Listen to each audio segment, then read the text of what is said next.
Ladies and gentlemen, hello and welcome back again. We're going to be taking a look at the Mars Dota 2 League CIS qualifiers. It is game number 3 of our second series. We've had a little bit of a switch up. It's going to be joined this time around by the wonderful Mr. Tsunami, who's coming in to fill in for Mr. Draskell, who had been up since like yesterday at some time really long ago, and it's too much Dota for some people. But we're going to be taking a look at this game. How you doing, Neil? I'm good. Andy Styles did a great job at explaining the importance of game-losing items. Oh, he's famous for the old game-losing BKB saying, but this new game-losing Bloodthorn, game-losing Nullifier, that's new territory, but I think we all learned something very valuable. yeah.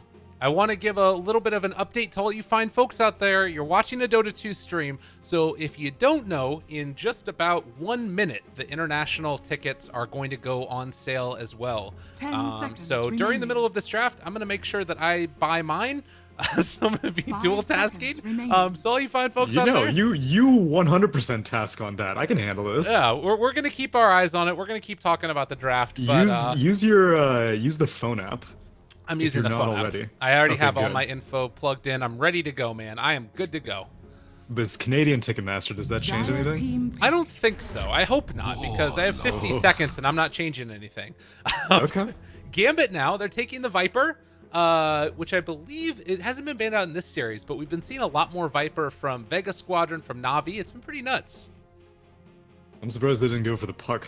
I haven't been able to pay too seconds much attention to remaining. Gambit, but they have a lot of low win rate heroes, and then they have 5 80% on seconds puck. remaining. It's been banned out now, but they didn't opt for it in the first phase, which I guess, they have their reasons. Yeah. I think it makes sense. It was a very strong hero. They ban it out now. Warlock, Brewmaster. God, that sounds like an annoying lane to deal with, but it's an effect Pugna, which is also kind of interesting. Dude, how are you still talking? Your heart must be racing right now. What do you mean? What are you talking about? You got tickets to buy. I do have tickets to buy, and I'm going to buy them, but I'm still talking about Dota. You know how it goes. I mean, yeah, I respect the professionalism and whatnot, but still, there are priorities at hand. This is a draft. yeah. We can talk about these heroes whenever things actually happen. Don't worry, I got things under control. So, Bounty Hunter was picked in the previous game. It was one of the reasons why Radiant team back. Draskell was so skeptical about putting all the eggs in the Phantom Lancer basket, because on paper, the 3 cores on the side of effect were good. Phantom Lancer, Nature's Prophet, Gyrocopter, those heroes are exceptional in the late game, even when you have to go up against a Bounty Hunter. And on the side of Gambit, they had this Bounty Hunter, but their cores, like PA, she can definitely fall off, especially if she gets a 5 BKB too seconds early. remaining.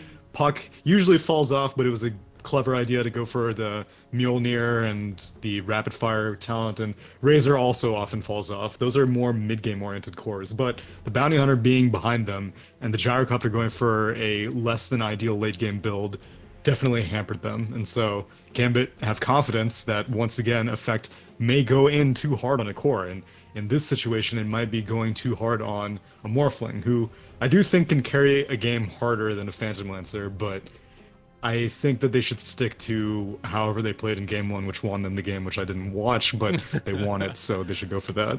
I'm with you. And I guess it kind of, like, with so many of these lineups, you can keep the momentum going at times. I think that in a lot of ways for Gambit, they felt like maybe they had that game in the bag, and then they just kind of threw it away at a certain sense. So maybe you just play it a little bit differently. And also, like, Viper is more of a CG-oriented hero, too.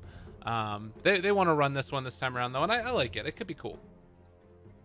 Yeah, it's more push than they had in the previous game, that's for sure. Previous game, they basically had 0 pushing heroes. It was Razor, Phantom Assassin, those heroes don't... And PA didn't even get, like, a Desolator. I don't even know if she took the Corruption talent or not, but whatever the case, this is a little bit better of a look, and Warlock, Brewmaster... You have a lot more team fight as well this game. Yeah. Assuming you don't get doomed. Assuming you don't get doomed. Always the big question mark that comes out there. No. So, Namely, it'll be Brewmaster's question mark. yeah. I don't think... Gambit 10 are going to be seconds interested in picking a remaining. one position. Who cares about getting doomed? You can go for a 5 seconds remaining. Luna. Luna wouldn't be bad. You need whenever a Morphling is picked, you need to pick cores that don't help Morphling. So like, Gyrocopter's been banned out, but Gyrocopter is a great target for a Morphling, so you usually want to avoid picking that. Luna gives Morphling nothing because she has no spells that you can kind of cast. Faceless Void's also okay. I'm not 100% convinced on that because Morphling, he can steal the Faceless Void and time dilate the Faceless Void himself, and that's very irritating for a Void to have to deal with. Same reason why Rubik is also very irritating for Void to deal with, and so this game effect have both, and I would not be surprised if Naive has to go for like a very early Manta style or something like that. Yeah. Did you get it? I have not gotten mine yet. I did the mistake of redoing on the find tickets button, so hopefully I'm still able to you get fool. them. I know. It should be fine. We'll keep our eyes on it. Yeah, cool stuff though. Double bubble action. We got a bounty hunter in the game. This is going to be a good one. And of course, this is an elimination match. All of them at this point are going to be elimination matches. I do want to take a look-see real quickly at the full bracket and how it's all working out. Of course, earlier today we had the Na'Vi team get knocked out, which was a little bit disheartening for a lot of people. You want to explain that one to me, perhaps? Just a lot of shenanigans, a lot of crazy stuff that probably shouldn't have happened, and they end up getting knocked out of it. It does mean that the playoffs are very different now. Yeah, and my takeaway is that Na'Vi basically got eliminated compliments of 2 open qualifier teams because the sloppy memes put them down in the lowest part of the bracket, and then Megalada eliminates them, which is, I mean, I understand why the manager of Na'Vi promptly sent out a tweet which basically implied that there was just going to be some strong words being spoken to his players and coach and manager and all that business. Yeah, I'm with you. A little bit of a pause now coming out. And, well, apparently my allies have earned their keep. Can we remake? Can we remake? Maybe they're trying to buy TI tickets also right now. Well, that's a possibility. I just need to enter in my security code. 322. Wonderful. And now... Oh. Zalipla. Klavisha. Cielos. Alright, looks like... LC Admino Neprotiv. Alright, we got a remake, folks. I'm going to go to this screen. Just talk to me. Tell me whatever you're feeling, and we'll have a nice little chat while we wait. Okay. I see on the main screen, Wave 1 already grayed out. Let's see if I click on this inside of the client. Let's see, midweek ticket, see tickets. Clicking on it. Nothing's that. Oh, I should probably get in the lobby also. Is the same everything? I think so. Great. I got my tickets. Oh! Nice. Oh! Nice. So this is not that you're gonna need them, though. Well, you never know. You never know. You never know. I'm not taking anything for granted. And the big thing too is that whenever I did this, my plan is always, okay, if I get invited, wonderful. If I don't, I'll give them away as a thank you to the community for being awesome people, which is good. I gave it away last year to this guy. His name was Kikachu on Twitter. He was very, very happy. Came in. Ran into some I introduced him to a couple of the people. He met us at out for lunch. It was nice. Oh, so you saw him at TI then? Yeah, I handed him his tickets. It was really cool. All right, where the hell is this lobby? I'm wondering that too. Where are these folks? Lobby? The remake lobby? Hello? Did they even run it by the admin? Because it seems like it was just a mutiny where all the players just remake. All right, let's do it. And I don't know if Mars was privy to this information. That's a good point. There's a lot of lobbies needing to be created simultaneously, and it might mean that people miss out. I'm watching the stream replay. Pretty sure I did not see an admin say, yes, let's do that. And I already clicked leave match. I did too, but so did the players. So, that's true. Did they? Oh crap! I bought these wrong. Shit. I got 2 midweeks, and I only want 1. Classic. Well, one for the wife, right? Well, she can't come for the entire thing, so she just wants the finals. Smart. Yeah. So I'm going to do this, and I'm going to search again, and hopefully it all works out. It's fine. I'll give somebody another ticket. Doesn't that mean you have to do like 2 transaction fees now? What do you mean?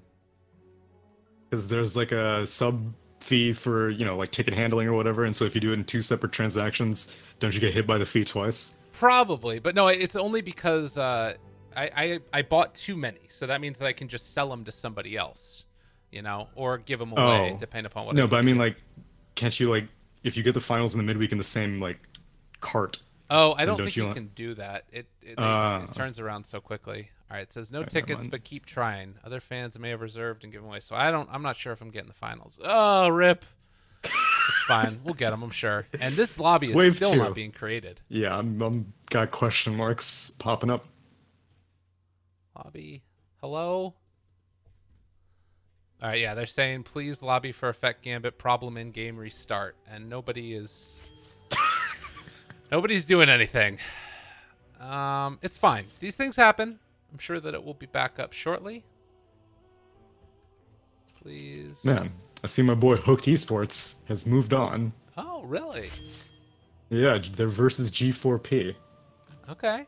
I could dig it. Let's see what happened over so it's North America. Oh, never mind. So that's the first stage of the playoffs for North America. So they're in the position where Na'Vi just was. Oh, yeah. So they still have to battle through. That's the nice part about it, is that at least through the group stages, nobody ends up, oh, I got 2 tickets. Oh, nice. We did it. So 4 tickets overall, then. I've got 4 tickets. I've got 2 midweek and 2 finals. We're doing it, folks. Everybody, wow. The phone app is where it's at. I'm telling you, whenever I heard that during one of the years, I was like, this has totally changed the meta. Getting my security code 322. Oh, beautiful. Getting my tickets while simultaneously casting 3 best-of-3s in a day. It's all coming up Lyrical today, folks. All right. Where the hell is this lobby? Come on, folks. I don't know. MDL. So we've got the North American one, like you said, Go for Pro versus Hooked. We've got the South American one, T-Show Rising versus Lucchini. That's currently going on. Who's been casting South America? I think that it has been not casted, and Moxie's been doing some of it on her own channel, I think. A couple other people. That's the thing. There's like so many games going on that like there were 2 separate groups for CIS, and we were only able to cover half of it. If you're an aspiring caster out there, you know, just go out, cast some games on your own channel. Exactly. Let me see. Sorry, credit card was not accepted. What in the fuck? Uh-oh. Don't you do this to me. Oh, I'm going to be so mad. No. There's still... You get like 10 minutes grace period. Yeah. So you can botch this for like another 7 minutes and you should still be under control. The thing I'm worried about is that Wells Fargo is going to be like, oh, you bought something in Canada. You're not in Canada. It's like $600 in Vancouver? What just happened? Yeah. This is fraud. You are definitely getting your identity stolen right now. Oh, please tell me that's not going on. Oh, that would make me so sad. Is it Ticketmaster.com or Ticketmaster.ca? I don't know. Well, actually, it's through the phone app, so... Oh, it is Ticketmaster.ca. Ooh, I think you're right. I think it is some Canadian fraud shenanigans.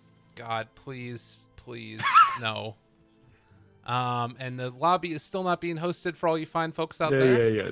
Don't worry, I'm keeping my eye on it. Okay.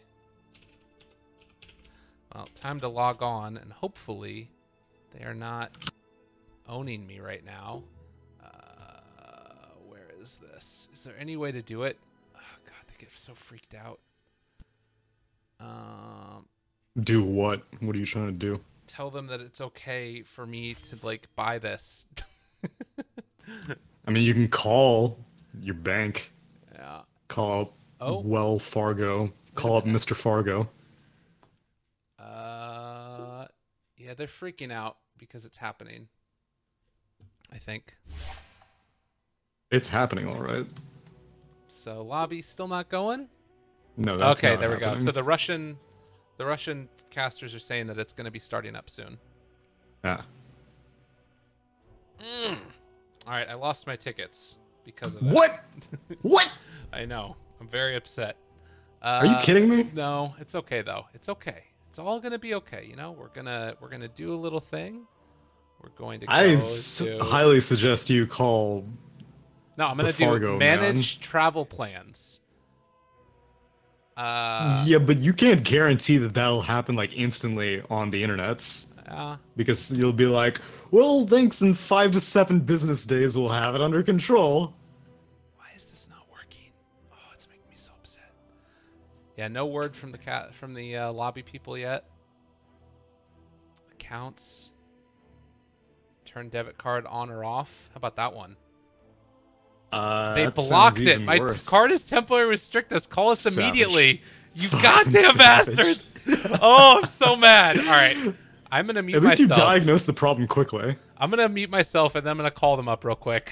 Really? You don't want to share all your login information with the stream? Oh, maybe that's a good call. Somebody says use PayPal. Ooh. This guy's on the next level. That's pretty smart. And then I can call them later. Yo. And ream them out. I will. I am so mad. Actually, I'm not that mad. I understand it. They don't want me to be frauded. Manage payments. Where's that PayPal? Oh, let's get in there. Still no lobby, I'm assuming. Yeah. No, there's no lobby. But Mila Aliva says she will ask soon. You know, the very first cast that I had, it was like, it wasn't with you actually. Okay. It was, so the very first cast I had was with you, but I guess it was the very first cast I did with Breaky.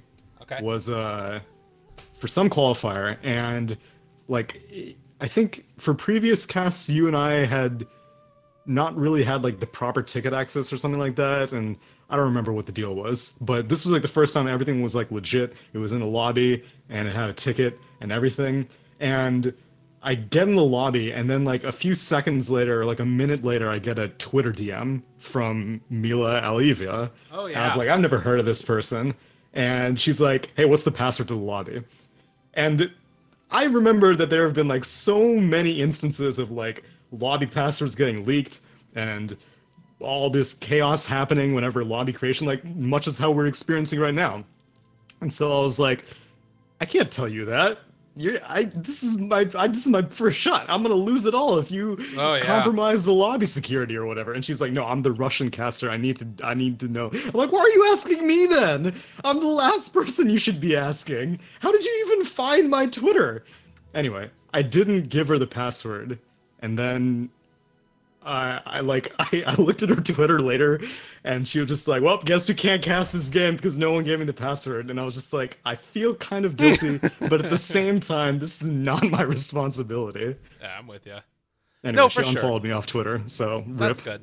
good. Get owned. Get owned by Mila. Well, here we go, guys. I unblocked my card.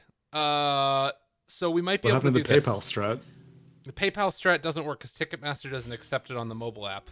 Oh! There are some The things mobile going app on. giveth and the mobile app taketh away. Yeah. I think I can get back into it, though, and maybe get some more tickets. We'll see. The International Championship Finals ticket. Oh, give it to me. Just one time. All I want in my life. All right, we're going to search again. See if we can get them. Still no lobby being created. Yeah, and Dream League's in a commercial right now. Oh, lobby is hosted in all pick. What? Oh, that makes sense. Thanks. Oh, yes, I see it. All right. Why would no one say that? They did. No. Sorry. There we go. All right, we're in there.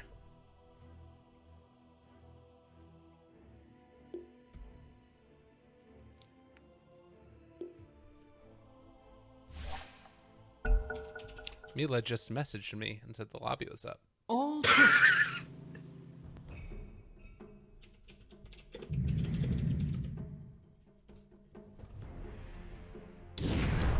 All right, so they're back into it. They're going for it. I always forget about the all pick stuff.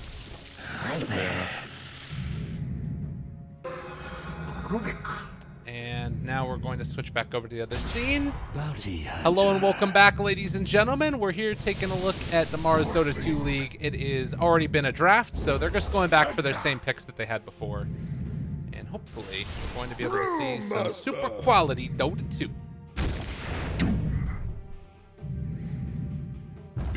Earth Spirit. So what do you think? We've got a chance to talk a little bit about the game so far and what we expect out of them. Do you like the decisions that everybody went for? The decisions. That's pretty wide net that you're casting as far as decisions are concerned. Well, the decisions for the draft that they've gone for, like the draft decision. Okay, in that case, this is definitely probably the most even draft compared to game 2, which is the only other data point that I have. right. But yeah, I don't really favor one or the other that much. I would say that Effect definitely have this late game.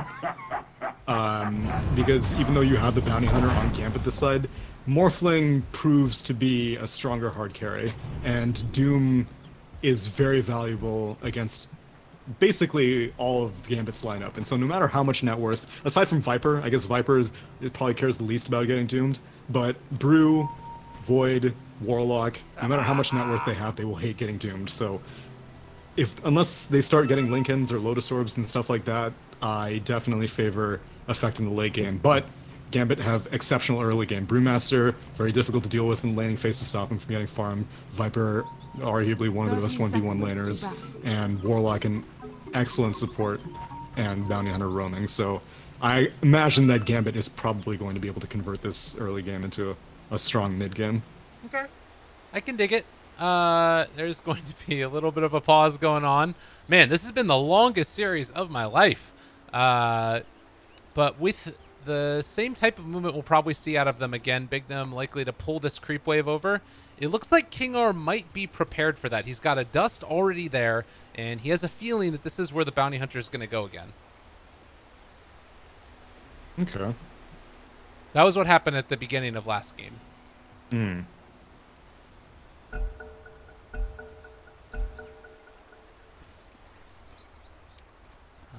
GLHF, and yeah, he's just waiting there. He knows it's coming. Did you get him? No, I did not. I lost them after I got them. It was stolen away from me. It actually took the money out of my account, and then it put it back into it afterwards. The battle begins. Wait, you're not still trying? No, we're casting. What? It's okay. What? There's a Are you second kidding round. me right There's now? a second round. Oh, Big What? He realizes. He realizes. There's King R. I mean, there's nothing there to do 1v1. Whenever Bignum gets to critical HP, he can just TP out. They're moving over, though, with another man, Mr. Rubik. Going forward for this. Trying to slow down. Yeah, they're going to give up. He's going to take the creeps for a walk. And get the hell out of there. Yeah. Resolved. I'm surprised he even went for the Shadow Walk, but I guess it doesn't matter if he TPs back to base. I thought he may have TP'd to the top lane instead, but he's disrupted the lane enough. Cheshire Cat will get some experience, and a big old double wave will promptly give him level 2 as well. Nice. The mid lane of Viper versus a Pugna. This sounds terrible. Both heroes just going to be hitting each other with annoying spells. Anyone that you feel like comes out on top in this one? It's surprisingly even. It oftentimes comes down to rotations, because a lot of times a Viper won't really feel too concerned about getting corrosive this early against a Pugna, because the Nether Blast, you usually have the range to just outmaneuver it, but we'll see whenever the Earth Spirit heads over to the mid lane. Ooh, Afterlife needs to be careful. Low armor, does have a stout shield, but not sure if it's going to be enough. They keep on getting those slows, the right clicks, the body blocks coming through, and Afterlife going to go down. First blood drawn by Vanscourt. Yeah, I've been seeing this increasingly common trend of going for Infernal Blade at 1, and I think teams are expecting it now, because it used to be Scorched Earth was just like a no-go. It doesn't matter how many heroes you have, you're not going to be able to out-damage the Doom first, but now we're seeing more focus on like, hey, I'm going to use my early game advantage with Infernal Blade damage to force the carrier support to burn through regen, but yeah, if they turn around aggressively like that, then you'll be looking silly. Cheshire Cat now getting a whole lot out of this laning stage like we were talking about. can go for denies. He's going to get a lot of these last hits here as well. Misses that one as I say it, but almost all the way up to level 3, and we'll be after this creep most likely. So great start for the Brew. In mid lane, Bignum wanted a courier snipe, but it is already head back. Yeah. Delivered the second null talisman, so ILTW probably won't be interested in sending anything out anytime soon. At the minimum, at least he scouts out King or his Earth Spirit rotating in, and so Viper's gonna play a little bit more safely. And again, just gonna have to deal with that Infernal Blade in lane a little bit. This Faceless Void. It's also going to be given a lot of way to Afterlife, as there's a big old creep wave pushing forward here. So both offlaners getting a lot early on. Mid lane, Pugna a little bit ahead of the Viper right now. Yeah, I guess that really it's maybe just the Void who's getting more than the Morph, comparatively. Yeah, which Morphling, as it is, already struggles in base damage, but Rubik is just not as good of a support as Warlock is in general, so I'm not too surprised. Another jump away there. Mid lane, Bignum, he is not going to be scouted out here, as there is he no just sentry. took down a sentry, Yeah. so he has the superiority right now. But I don't think ILTW is like too concerned. He's so fast that even when he gets attacked like this, worst case, yeah, just decrep yourself, and really there's not that much that they can do to you. It does do a lot, that Nether Toxin, or rather Poison attack. And he's not careful. Ooh. One more hit, that might have been his death. Yeah, he's got a Fairy Fire, but yeah, it's dangerous. Roll in. Roll, bot lane. Another one missed, but they do find the stun onto Vanscore, starting to bring him low, and with the damage, they're going to be able to get it. And having that Frost attack there. On top, Rubik snatches away an Arcane Rune, but he may have to TP out. Oh, he jukes inside the pit and then walks out. Alright Nice. then. Okay. 1-1 so far. Pretty even. And still it's Brew up to level 4, almost 5 in comparison to Doom. And if Doom's not careful, Afterlife might get ran at again here. Although they just don't have any of that hard lockdown. He can just walk. Well, he still doesn't have any points in Scorched Earth, though. Yeah. And he doesn't have, like, he has a pretty useless creep in as well. If you want to go for no Scorched Earth, then... Oh, Cheshire Cat top lane. That's going to be fun. If you want to go for no Scorched Earth, then your best bet is getting the big Satyr for the HP regen. Frost attack is basically useless, but I imagine that Vangscore has been blocking out his own hard camp. Well, he missed it that time, but... And he misses the pull. Well, that sucks. That's unfortunate. And now Afterlife is gonna be like, man, I hope there's a Satyr. Oh wait, he went, but the creeps Oh. were drags, so he's like, well, guess they blocked it again. Oh, wow. They're still going to find Vanscore, and the block-off's there, the kick away, and he is in a hell of a lot of trouble. Does have his heal coming in, but the Scorched Earth there. So as the Frost attack, the right click's coming through, not enough. And instead, turns around for the upheaval. King are going to run. Time and lock? Aww. not going to be there. Afterlife, the slowest walk away in the world, and now he spots the Satyrs. We'll happily take one of those. Nice. Easy. There's been a little bit of motion on the mid lane. Bounty Hunter's been spending the majority of his time here zoning out ILTW, which still, ILTW is managing to consistently keep a lead. And he's going to shrine up now. Surprised Rubik doesn't take over the lane, but it looks like that's because they want to smoke up and go for some rotation onto this Cheshire Cat Brewmaster. And hopefully it doesn't get popped by the Bounty Hunter. They can't guarantee that'll happen, but Earth Spirit does have a dust if it does happen. Oh, actually going to go They're mid going now, on seeing mid. that the Viper is there. There's the roll forward, trying to find him. They get the rolling kick. Still, though, the turn is not going to be there as Viper goes down. So the gank goes mid. Still, they're level 6, almost there for Brewmaster. They want to find this kill. Maybe catch him as he heads off to Oh, Sentry, they Shrine? see the Bounty. Dust is there. They end up up. missing the roll. They get it now. Radiant structures And are looks like fortified. Cheshire Cat will still escape. So they get 2 kills with that smoke rotation. Yeah, that's massively profitable. I mean, it would have been better if you get the Brewmaster, but the second Bounty Hunter kill was just a bonus. They weren't expecting that anyway. They were just trying to de-ward Radiant's bottom tower mid is lane. under attack. LTW is just going to TP out. He will live there. Afterlife also forced back. As There's a good bit of damage Radiant's onto top him. tower is under 2 attack. points in upheaval here for the Warlock. And I they're love just it. gonna chrono. Oh, getting that extra damage channel there. the He's gonna be upheaval. so Yes. freaking slow coming out of that. Afterlife, nowhere to the go. bash. The bash is coming, and Afterlife is gone. I love it. I love Upheaval. Easily most underrated spell in the game. Well, second most underrated after Inner Vitality. But no one ever expects it early on. And the reason you usually don't is because you pick Warlock for Fatal Bonds, and so you're like, oh, well, you know, I gotta max it out first. But people aren't really dealing that much damage early on, and you're not 5-man grouping early on, and that's when Fatal Bonds really shines the most. In these laning situations, Upheaval is incredibly valuable. So they kill off Afterlife, and that's pretty good because he's a level 5 hero, but roll in on mid. The mark. Decrep there to keep King R a little bit more survivable. Bottom lane, Afterlife again, putting a lot of pressure on Vanscore and going to pull the creep wave past. And Yeah, he's got 12 wand charges. He's not afraid of anything. He's got Wand, Scorched Earth, and Unholy Aura. they were able to at least pull away the range creep to that small camp. So a little bit of a win there. We'll be able to probably find that deny too.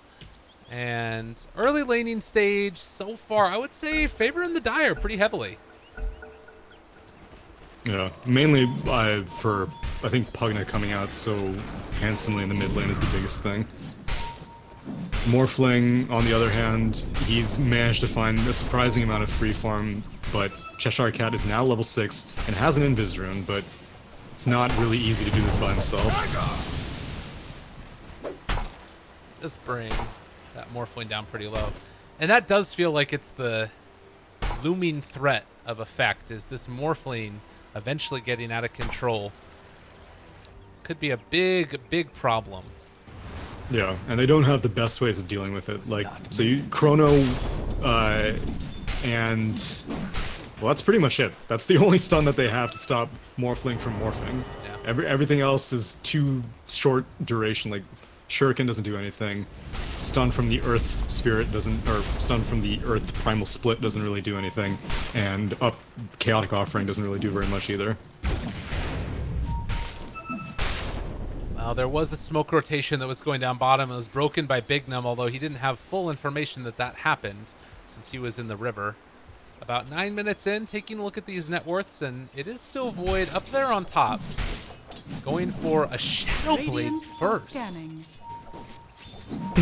Okay. Well, so they don't have any initiation until Panda gets a Blink Dagger. And that's going to be a little bit longer. And even once Panda does get a Blink Dagger, then you can't... Oh, Bounty Hunter gets sucked to death. Even once you do complete a Blink Dagger on Brewmaster, you can't stop the Morphling from morphing, like I said. As now, Morphling has stolen Brewmaster and is whacking Cheshire Cat. Come at me. It's pretty great. Yeah, so the only way they reliably have to stop Morphling from morphing is to initiate with a Chronosphere. And so even like Blink Dagger on Void would not be great, and it's not as good of a one position. Radiant's top So tower I is like under Shadow attack. Blade. Maybe first item is a little bit optimistic, but that just says to me that Naive is going to follow this Morphling every single time Chronosphere is available. Yeah, and he's actually going for like just the maximum damage. 4 points in time lock, and only the 3 in the time walk. As King R is down here, they're going to probably look for the stun silence combo out from the trees. Don't know if this was scouted at all, but they also have Doom They available. want to take a fight here. Is this really going to work though? They have a They people need already Viper down. and The wraparound is Brewmaster. coming. They've got Bignum here as well. Moving forward, ILTW in trouble. They're going to start to deal the damage. They managed to find a bash there. Chronosphere down. Connects onto He's the Pugna, disarmed. but that's about it right here. As they're able to think about going for the Doom, the jump forward, they're able to find it. Bruce Split comes out as well. They're chasing. They lift up onto the Doom, and this is going to be King R getting out, but now turning their sights over to that off-lane if they position can kill this Afterlife. guy. They have time dilation, and, well, the bashes make it work. Yeah, those bashes were key. He didn't even get to use his wand, but okay, that worked out surprisingly well. They needed to send either the Brewmaster or the Viper to the mid lane, to the bot lane to pull that off, and they end up sending the Brewmaster, which I think maybe I would have preferred sending the Viper instead, but it's possible that the Viper would not have provided enough damage right now. Because now Afro Ninja gets a little bit of free farm time, and that's very, very valuable for a Morphling this early on, but 2 kills, 1 chrono. Works out pretty well. What do you think this Gloves of Haste is going to turn into for the Morphling? Oh, Doom almost lands, but King R actually kicks Cheshire Cat away. Nice. Yeah, that did not work. Not the classic. But yeah, Gloves of Haste? It's, I mean, I imagine it's just treads, but I don't really know if it's necessary, because you have so much agi on Morphling that, like, oftentimes a casual Glove of Haste before you finish off treads, or, I mean, a lot of times you'll see it on, like, Helm of the Dominator builders. It's great because it gives you nice valuable attack speed, but Morphling's an agi hero. He shifts so much agi that he doesn't really need it, so yeah, I'm surprised that he built it this early on. 600 HP, needs to be careful here. One more hit of this, combo together with Bignum might be enough to bring him down. They've got a lot of burst, almost there, he is gonna die. Wow. Very well played. Didn't stick, didn't morph, didn't waveform. He actually was going into the waveform animation, which means that he had some time to react, but he wasn't toggling strength right off the bat, so yeah, very well executed. You get such a small window, but they do it well. Yeah. 3 points there in the Shuriken toss, but now the pull forward, they get the silence, they get the doom, but the turnaround with the rock, can they bring down this void? They're trying to run him down here, and they will have no more heals from the Warlock. It has already been used on the void, and well, that might be enough to keep him alive. So instead, it's going to be a track kill on the Rubik. Radiant starting to come online. Initially, Naive was just going over to D-Ward, but he was attacking the ward instead of quelling blading it, but whatever the case, like, he gets initiated on, and Warlock immediately reacts. He had hit level 6, so, oh, split on the mid lane. ILTW? He should be down here, I think, as they find another stun, and when Brew comes out, there's going to be the clap. Good decrypt, never mind. They take him down. He had the Storm Panda, and he did not use the Windwalk, and that may have been enough damage to finish off ILTW, but quick reactions, ILTW survives. Very smart to go for the life drain on the Fire Panda. I mean, Fire Panda is really the only one you can reliably go on, because Earth Panda's spell immune, and the Storm Panda can go invisible, so you lose that link. It stays during True Sight now, doesn't it? Oh, yeah, you're right. I mean, either way, either one of them, that's a good play. Right. Well, it's 2,000 net worth lead now for Gambit, and it does look like the Faceless Void has decided to go back for a Battle Fury instead of the Shadow Blade. Maybe signaling that he feels comfortable with his ability to initiate on the Morphling, or how much the Morphling's been shut down. And they are going to go into the jungle. They're going to scout him out. This is really unfortunate. The Sentry Ward is not in a position to see him, and the jump forward, Chrono is down. They got the guy caught and never stood a chance. They fall. Steals Chrono? Stolen. Okay. But bottom lane, they get something in exchange. Some time on that. I sent that out to all the observers. Well done. Yeah, that's what I like to do. Me and Lyda having peas in a pod. Dire's top tower has fallen.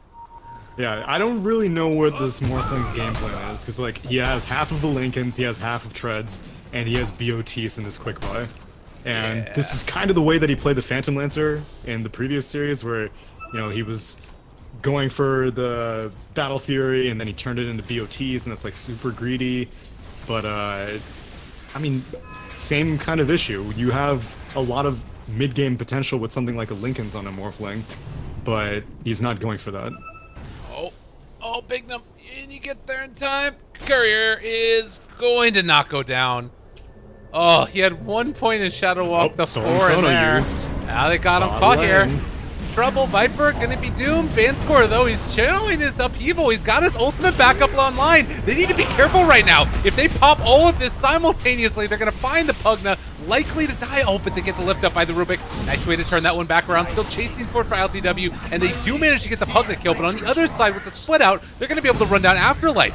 So far, 2 for 1, and that one being Warlock means that this is a great combo, and good reaction there from King R. That's going to get him out alive. Yeah, Viper is a very, very tanky hero with 4 points in Corrosive Skin, and so the Chronosphere wasn't optimal. Obviously, Rubik struggles to, you know, lay down a Chronosphere. The cast range isn't that high on the spell, and Maiden does not have a Time Walk or Blink Dagger or anything else, so he saw the Viper, he just plopped it down, but all of his heroes that go into it were melee range. It was an Earth Spirit and a Doom for follow-up, and so Doom was standing on the edge, waiting for the Chrono to time out. Earth Spirit was standing on the edge, waiting for the Chrono to time out, and that just bought a bunch of time for Gambit to come in with the rotation. And they did it very, very well. I think that Warlock's positioning was immaculate in that fight. He did end up getting punished, but you take that every day of the week. Meanwhile, poor old Pugna gonna be found, likely to die, as they do have that, well, Rubik in the area as well. He's gonna end up falling. I think that they have a track here up in a second, waiting for their combo. He doesn't have Shuriken anymore. Are they really not gonna be able to find this? Oh. Yeah, Bounty Hunter unfortunately bumbled his way into the edge of that Chronosphere. He wasn't caught in it. It was just the Rubik and the Pugna, but Bignum got caught in the edge, and I think if he had looped on the side of the Chrono, he may have been able to get at least one Janata hit, which may have been enough, but whatever the case, it was still very, very close. And Pugna, again, cheats death. And that this time that Morphling is farming and the Faceless Void is not. More space for this Morphling, and he now has his Boots of Travel completed. He's not being punished that much for his greedy build. Mine. Yeah, I would have imagined that with the Shadow Blade, they're just constantly... Oh, wait, he changed his mind. Didn't go for the Shadow Blade. Went for the Battle Fury. Yeah. On Faceless Void. Oh, in the jungle? The justification... Oh. They're going to roll forward and try and find this Warlock. They do have track available. Need to be a little bit careful. Bruce split as well. Rubik stealing the track himself. ILTW starting to fall, and they are going to try and break this now. Shuriken Toss comes out, and that's going to be a track kill for them. But track that Bounty Hunter. Everybody else running, they are going to be able to kill off that Rubik regardless. Suffer the ravages of time. Well, that one was just kind of gifted to them. But this time, Pugna does not cheat death. He goes down. But at the same time, Morphling continues to farm. So no matter what's happening, Aphroninge continues to farm unimpeded. And I think that has proven to be Effect's game plan. Didn't work for them that much in Game 2, but again, I think Morphling has better carry potential than a Phantom Lancer. Yeah. Particularly in this game. I guess maybe it's a little bit scary, like, because the Chrono can catch him out and it would be just death. But if you have to commit the Chrono for him, maybe that means that later on, like, I don't know, I guess it's still pretty good. I'm trying to figure out where they want to go. I see Initiation coming more into Effect's favor the later the game goes. Yeah. Afterlife has not gone for like any initiating items yet. He's going for a Midas after this Drum Phase Boots, which does seem exceptionally greedy, especially after you already have your Morphling building extremely greedy. But after he finishes the Midas, I think that he'll probably go for a Shadow Blade or a Blink Dagger of his own. As now... Split? Yeah, they get the split off. Afterlife tried to Doom, but it did not come out in time, and now the TP away maybe, or Pugna just gonna life drain. They drop the rock onto him, and that is going to be a dead old Pugna. Can they get any more Afterlife runs? And now they've got the Shadow Blade coming in from the Faceless Void, and they don't want to have to use it here. They're going to be able to find the stun, though, coming in from King R. As Afterlife still runs, they find the kill. And they held on to Chrono. Yeah, and now they have it for what is shaping up to be a mid-tier 2 push. Being able to stagger ultimates is great whenever you have a teamfight comp like this. Like, they used Split, but they didn't use Chrono. And they used Chaotic Offering, but there have been other situations in which Chaotic Offering has remained on cooldown. And that's great, because Pugna does not have an Aghanim Scepter yet. So you only need to break that life drain once, and then you don't have to worry about it for the rest of the team fight. Rubik now trying to take down Cheshire Cat with up an inch, but they're not going to be able to do it. So while this is all going on, King R going to be found. They roll to the other side, and another track kill going their way. And now, think about going in and taking out the stack of Ancients if he wants, or just taking the tier 2 tower. Things falling into place for Gambit. Yeah, and Afterlife nor Morphling are really in a position to deal with this quite yet. And Pugna, he has the most mid-game oriented build, but he's a very, very squishy hero. And like I said, you only need one stun to make him even that much more vulnerable. Yeah. Well, he took the morph duration. As far as heroes that he can morph into, I guess Viper is pretty good. I don't know really who else he might want to turn into in this game on the enemy. Yeah, it's actually surprising that he went for it. Is maybe that's the justification for the Glove of Haste, is he's like, well, I'm not going to take the attack speed talent, but I want to feel like I hope Chrono this lane. They find that kill. Meanwhile, He goes down. Afterninge is going to have to run away because he can't really fight up against anybody right now. No. Like, No, he cannot. he's going for the shotgun build afterwards, but right now it's just the Lincolns. That's all he's got. Yeah. And they're not even going for Roche because they know that no one on effect can challenge them right now. They're Take so every strong. single out of tower. Yeah. And they may even start to like poke at high ground. They're not going to commit to it, but they can threaten it to at least force out rotations. Either that or go for Roche. Cheshire Cat has his ulti as well, so we'll see He where does, we go. but Chrono and Chaotic Offering are down, and so they'll probably sit around for a little bit. I don't think that they should go back to their jungle, because they have such amazing position. They have 2 wards placed on the Dire jungle, in the north Dire jungle, and if they can manage to take control of the bot jungle as well, then Morphling, like, this BOT is basically useless, because he won't really be able to reliably go to lanes, and he won't be able to reliably stay in his jungle either. Yeah. And, well, continuing threats are going to be there.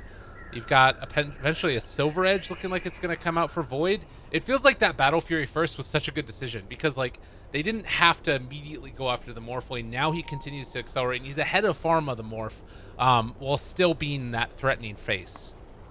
It worked out because I really don't think Doom Midas was the right call. Especially whenever ILTW is building so, like I said, mid-game oriented on this Pugna. Aetherland's Veil, he didn't go for like a early BKB or early Aghanim Scepter. It was, I want to kill heroes right now, but I need my team to do it. Because, like I said, you only need 1 stun to stop Life Strain, and the hero loses all kill potential. But Doom is like, no, I'm gonna go farm up and go for late game. And Morphling's like, yeah, let's go late game. And Earth Spirit and Rubik are like, what the hell are we supposed to do in this game? Because we can't kill people with Pugna, and we can't really protect our Morphling or Doom, so we have no purpose this game. So still waiting for everybody to get back into it. 12,000 net worth lead, 22 minutes in. God, they're just... Wow. I did not even see that. It's a monstrosity. I'm not gonna lie. This is a tough ass game for Effect here, and when they've been doing well, I mean, obviously it's kind of goes without saying, but the games that they've won, it's felt like they've always been in the lead, and they just haven't been able to really mount comebacks with Team Effect. So No. I'm a little concerned about them going forward. Like Midas on Warlock, he's just like not even really going to be all that punished for it. They could think about Roche with this DD here. I like it. Yeah, they can. They don't have any medallions. Bounty Hunter has opted for the Spirit Vessel build, which incredibly valuable against both a Morphling, Doom, and Pugna, so probably one of the best Spirit Vessel games you could possibly ask for. Well, Roche is falling rather rapidly. That DD on the Void. And in the meantime, there's, like, even if Dire knew about this, there's no way they're contest. No. Actually, I think that they saw him pick up the DD, so they should know that this is happening.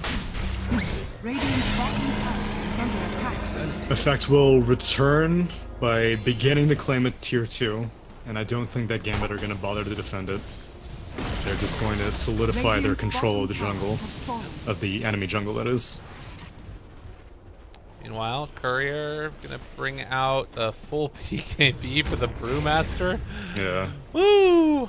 Okay. Which is a bit surprising, because, like, I mean, Radiant he'll still get doomed, and that won't get stopped. And if he gets life drained, then he should just split. So, a little weird, but, I mean, go for it, I guess. At the minimum, he won't get Earth Spirit silenced, so, sure. Yeah. That's one advantage. Alright, are you really gonna gank this Viper? There's no way, right? No, there's no way. There's no way. I mean, they may go for it, but there's no way it'll work. They're rolling on him. They didn't see the rest of the heroes right behind him, and there is the Warlock ulti. Ronin just like, see you later, guys. This is a good try, but we're out of here. They get the lift up onto the Pugna. They don't quite manage to take down the Earth Spirit, but they will be able to find a kill on the Pugna.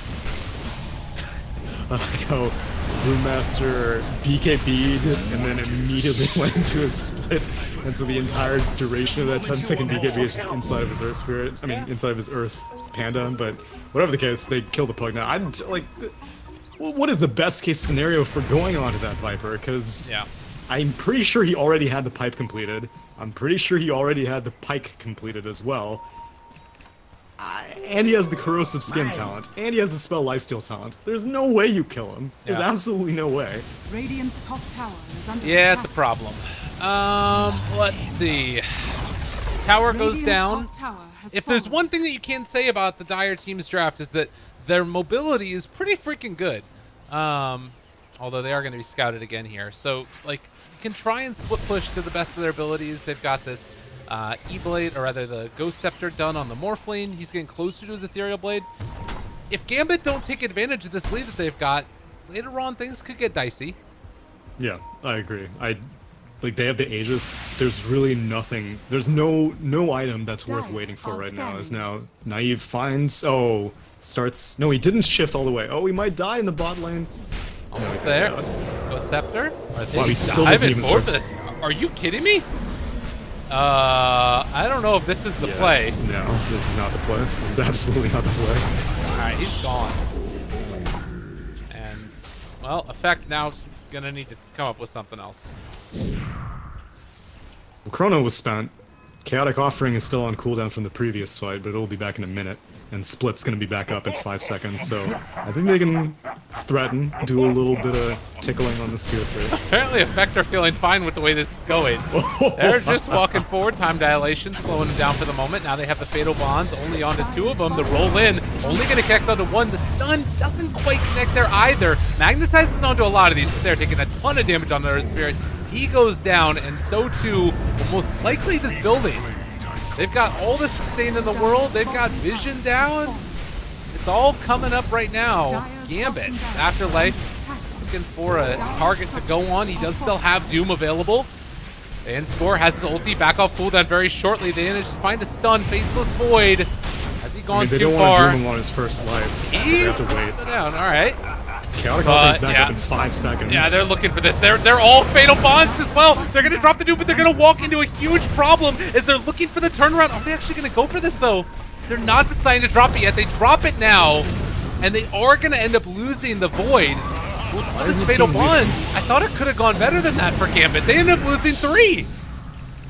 Yeah, they were not on the same page. Because Warlock's like, hey, our Void is about to die. And then the rest of Effect were like, I bet that they're retreating because they don't have anything else. And so Afro Ninja and ILTW move forward. And so it's just 2 heroes attacking the Void. And Void ends up getting a turn kill because we're not nuking him down. But the rest of Gambit was like, nah, it's cool. We'll let Void die twice. So Viper backs, Brewmaster TPs all the way to like the top shrine. And Chaotic Offering is spent, but there was like absolutely no follow-up damage. And even still, between Fatal Bonds and just the Warlock Chaotic Offering Golem, they almost end up turning around the team fight, but Dahak didn't go back in, and Cheshire Cat TPing out cost them. And now, Cheshire Cat might go down to the top lane. If he does, he'll lose a gem, but he'd be KBs. Yeah, and then just walk away. I thought they were going to try and land the stun there. It didn't quite work out, but all good, all good. Bottom lane, again, Morphling gonna push. The E-Blade is done. He can blow heroes up, ain't no doubt about it. And also, if he needs to, saving his allies. Speaking of allies, double Pugna Ward sounds good. Or double Earth Spirit, that's the other one. Oh, he took that time. Oh, snap. Okay, so I never get to see this happen, and so usually I don't even theorycraft it like in the draft screen because every single Morphling Opus goes for waveform attacks targets, and I think that this is like one of the most slept-on talents right now, mainly because teams are still kind of in this mentality of like old Morph. It took teams so long to adapt to like the new Morph even stealing enemy skills, but there's so much potential with ally skills, as now Vengstor gets dusted, gets shotgunned, gets killed. So yeah, there's double Nether Ward, that's great. You can turn on Scorched Earth and then go back into Morphling, so you get a ton of HP regen and a ton of move speed. Earth Spirit, you can drop 8 stones for him, or 6 stones for him. You can also use like all of the abilities yourself too, which is pretty nifty. Yeah, you can. And then Rubik, really, I guess there isn't really much to do with Rubik. Telekinesis is on too long of a cooldown to reliably use it, as Kangar was walking into vision. Go forward, able to find it. And, well, that's that hero. Now, can they find any more? Oh, she thought about going for it. They get the Chrono one to both of them.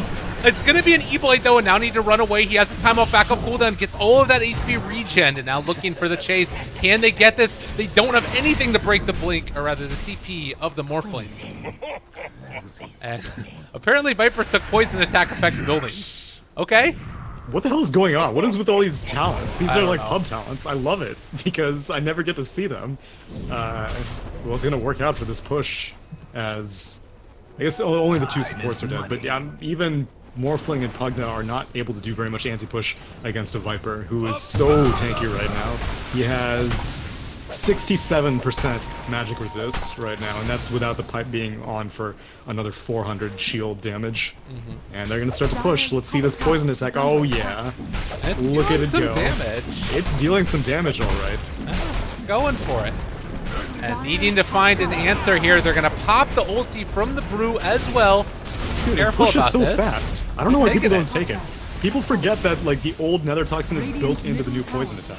So it's not just DPS, it deals bonus damage whenever structures have less HP. And Right. like it's so useful, especially whenever you have pike range. And he actually did not go for the attack range talent, which is fine, but whatever the case, it's a great talent. More people need to take it.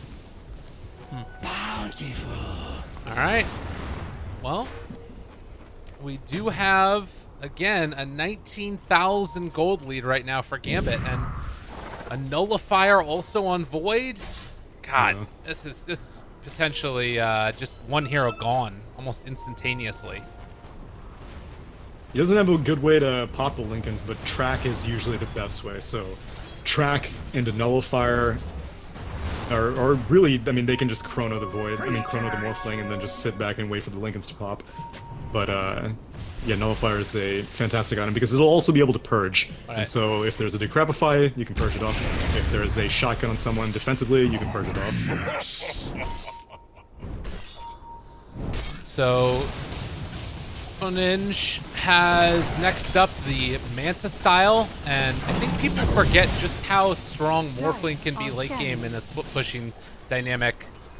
It's gonna be tough, but it does feel like he's got like a ton of damage at this stage. Yeah, but for split pushing, his talents aren't lining up with that. Like, he didn't take the attack speed, he did not take the waveform attacks targets, so it slows him down quite a bit, especially since the melee Rax is already taken. It would be really valuable if you could, you know, just waveform down this creep wave, but you see, like, he has to attack all these creeps for so long, is now Afterlife walking into the mid lane. They don't have any... Everybody, the Doom, it comes out, they're able to get it onto the Brew, but they can just walk away. He realizes, oh god. Effect are clowns. Oh. Well, he got the Doom. Alright, double Nether Ward. Double Nether Ward. They're going to do some damage, but is it going to be enough? The walk away still have Chronosphere available. Going to jump forward for that one. Ends up jumping out afterwards. Lots of damage onto that Void, but still fine for the moment as they hit away at this tower. Dude, this bush! They Why don't don't have people take answers. this talent? Yeah, it is I can't a believe huge it's problem. so effective. Stun through onto 2, nice magnetize, but it's not going to be enough. They just blow him up.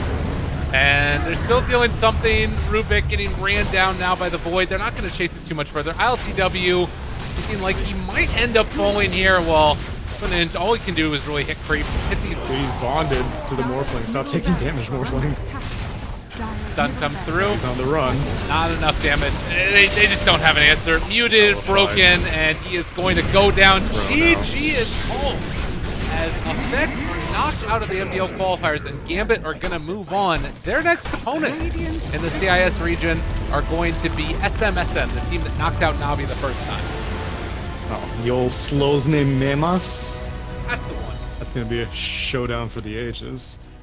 Yeah, I don't really know if FX wheelhouse is going for this like super greedy one position business, and if it is, then the rest of the team needs to be on the same page. And I don't think that Midas Doom is the same page. And even these supports like Rubik and Earth Spirit's great early on, but Rubik is not great as a 5 position early on. In mid-game fights, like, unless if you have amazing spells to steal from the enemy, you're not being able to burst people down with, like, offensive null field, and telekinesis is not very valuable if the enemy team is just, like, super tanky with Viper and Brewmaster frontliners. Yeah. I think it just, they weren't prepared for that aggressive like laning that came out from them, and like how much the Void felt like he was able to get, all the track kills that came out later. Everybody just got what they needed this game, and it felt to me kind of like it revealed one of the big problems with Morphling. I mean, maybe you could argue that like if Morphling had gone for a little bit more of a fighty build earlier, then things would have looked different, but I don't know. It was a tough one. God, King R, that's a painful game for him. The GTM there at the end, Jesus. Any final words before we move on to our final series of the day here, which is going to be the lovely, God, what the hell is this team? FTM versus Megaloda. I can't remember the name now. Lada. Megalada. Because I think Lada is like a brand of a car or something. Got it. No. Effect was ever so slightly on my radar because ILTW had been playing for Spirit, and Spirit had been doing fairly good in CIS, and in this qualifier specifically, they are the highest seeded right now. And then I know they had taken down Vega Squadron in some qualifier as well, and so I wouldn't consider them my favorites. I would probably consider Na'Vi my favorites, but look how that turned out. So yeah, a little bit disappointing. I'm sure they're very disappointed in that result. But Gambit move on, and do we know who their opponent is going to be? I think that. Oh yeah, it's Slosny Mimos. Yep. And then FTM is the other one that we're taking a look at. So it'll be good. It's gonna be a lot of Dota 2 still to be played, and a lot of the teams that you might not have expected. I mean, with Na'Vi going out now, this is anybody's game. I think Team Spirit and Vega are probably the two that stand out to me as the highest probabilities. Of course, they went through as the like top rounds, but still, it could be their chance to go to a major. Does seem that way. All right, ladies and gents, we'll be back in a little bit for our next series. Stay tuned. More great Dota 2 action from the CIS region at Lyrical Dota at Tsunami643. Give us a follow on Twitter if you feel so inclined, and we'll see you guys in a few.